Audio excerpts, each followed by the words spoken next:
IPL వేలంలో ఇద్దరు శశాంక్ సింగ్లు ఉండడంతో పంజాబ్ కింగ్స్ కాస్త కన్ఫ్యూజన్ గా అయింది. పొరపాటున వేరే శశాంక్ సింగ్ అనుకొని ఈ ఛత్తీస్గఢ్ ఆల్ రౌండర్ శశాంక్ సింగ్ ని కొనుగోలు చేసిందని వార్తలు వినిపించాయి. ఇలా కన్ఫ్యూజన్ లో పంజాబ్ జట్టులోకి వచ్చిన శశాంక్ ఇప్పుడు సంచలన విజయాన్ని అందించాడు. గుజరాత్ టైటన్స్ జరిగిన మ్యాచ్ లో శశాంక్ సింగ్ అద్భుతమైన ఇన్నింగ్స్ ఆడాడు. ధావన్, బెయిర్స్టో, సికిందర్ రాజా వంటి వరల్డ్ క్లాస్ బ్యాటర్లు విఫలమైన చోట శశాంక్ సింగ్ సత్తా చాటాడు. పంజాబ్ కు ఓటమి తప్పదు అనుకున్న వేళ శశాంక్ తన విధ్వంసకర బ్యాటింగ్ తో మ్యాచ్ స్వరూపాన్ని మార్చేశాడు.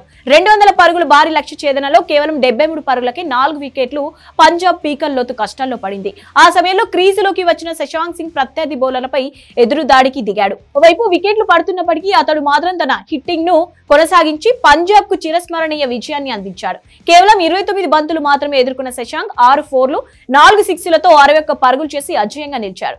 అతని విధ్వంసకర ఇన్నింగ్స్ ఫలితంగా పంజాబ్ 200 పరుగుల లక్ష్యాన్ని 19.5 ఓవర్లలో 7 వికెట్లు కోల్పోయి ఛేదించింది. పొరపాటున కొట్టే అతనే దిక్కయ్యాడు అని, లేదు తనను తాను నిరూపించుకున్నాడని అందరూ కామెంట్స్ చేస్తున్నారు.